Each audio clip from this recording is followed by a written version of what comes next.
How do and welcome back. I'm going to be talking about something that I think highlights a much more deeper ingrained issue within our society. And it's a problem of disdain for Britain, our culture, values, and traditions. Now, in some regards, I think it could be considered a passive fifth column of sorts, which continually chips away at the integrity of our society. And I know those might seem like quite, let's say, explosive words to use, but I genuinely do hold that as a belief. But anyway, enough of the waffle. And what am I talking about? So, for those who don't know, in a recent Desert Island Discs, which is a feature show on BBC Radio 4, musician Sheku Kenna Mason said, and I quote, Rule Britannia makes people feel uncomfortable.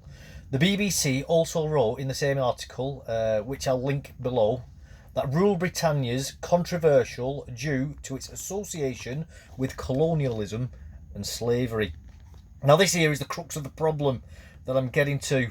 Mr. Kenna Mason and the BBC both fully missed the point that if it were not for the size of the empire, it being a maritime empire built overwhelmingly on trade, which required the Royal Navy to become ever larger as the empire expanded, then the global slave trade would never have ended.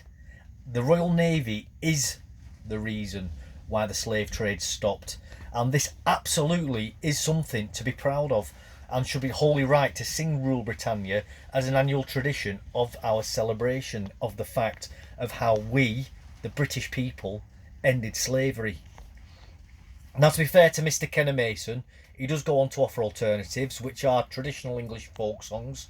So at least he appears to be keeping within the spirit of Rule Britannia and the era that the type of music comes from. However, I would be concerned that if this would set a precedent and be further used to slowly erode other parts of our life. Communists often refer to this as salami slicing.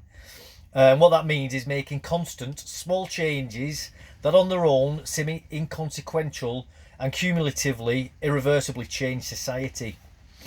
But it is also designed to have plausible deniability, as each change is so small you can't really point to any particular incident or moment over the sequence of the events that have happened to cause the change and say, that's it right there. That's the point where the change happened. It's almost akin to a form of gaslighting on a societal level almost, and a cultural form of gaslighting. I haven't quite found the right word phrasing for it yet. I'm going to have to give that a lot more thought, but I think cultural gaslighting really is a good term for what salami slicing actually is. Expanding upon this situation, the ex-Labour MP, who's now a Tory MP, Lee Anderson, has waded in, and I believe rightly so as well, by the way, as too many of our political class for decades have been incredibly reluctant to stand up for Britain, preferring instead to engage in a form of national self-deprecation. I'm personally fond of a little bit of self-deprecation myself, and it can be quite humorous, and even at times it can be used as a way to show humility. However, there's a time and a place for it, and politics really isn't that place, in my opinion. And politicians really, really do seem to self-flagellate themselves almost as a form of modus operandi when it comes to national self-deprecation. But back to Lee anyway. He's been quoted as saying, "These people who continually criticise our history, heritage, and culture should probably look for somewhere else to live." Now, these are extremely strong words. Especially for British politics at the very least. You know, maybe people in other countries thinking, wow, that was a bit milquetoast of a statement, but trust me, for British politics, that is incredibly strong language. But as I like to say, don't listen to what they say, look at what they do.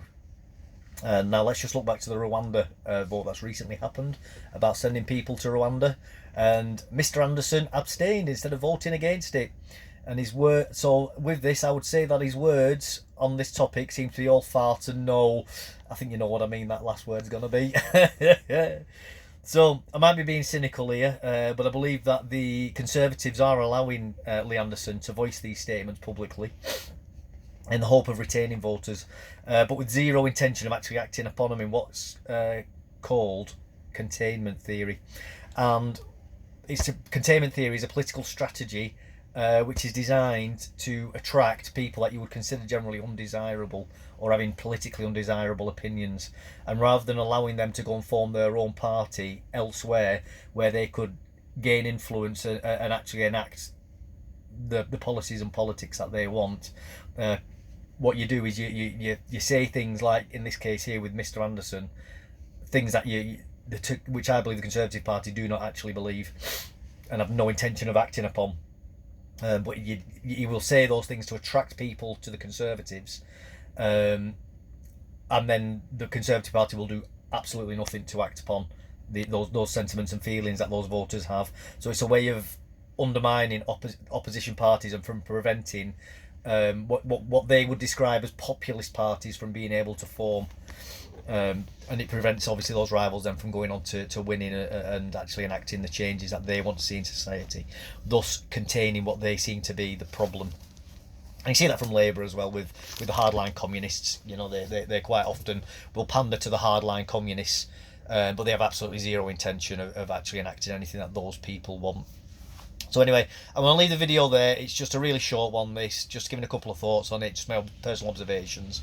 I've not gone really too deep into it, but I do think that type of mindset, even as something as simple as last night at the proms, and wanting to get rid of Rule Britannia because people find it uncomfortable, which I think that's him projecting his own feelings there. I think he finds it uncomfortable. He does go on in the BBC article and in the show Desert Island Discs to explain about issues of racism that he's had and things like that. And I think a lot of this is more him associating his uncomfortableness of living in Britain and living in a multi-racial society and some of the, which everybody has had. You know, I've had it. You know, there's plenty of white people who've had racial abuse as well. You know, it's just, unfortunately, that's part and parcel of living in a multi-racial society, I'm afraid. It's just, as a white person, when I say it's happened to me, I get told to shut up and deal with it, or racism isn't real for white people, or rubbish like that. Even as far as the RAF are quite confident in saying that white male pilots are useless. You know, so that's how easily, and the BBC themselves have advertised plenty of jobs where white people need not apply. You know, so anyway, I've waffled on enough there. I'll leave it at that. If you found that insightful, informative, entertaining, whatever, please like, subscribe. Definitely please put a comment below if you feel like doing it. I love reading people's comments, and I do try to respond to as many of them as I can. Even if you disagree with me, I love reading all points of views and all opinions. Thank you. Bye bye.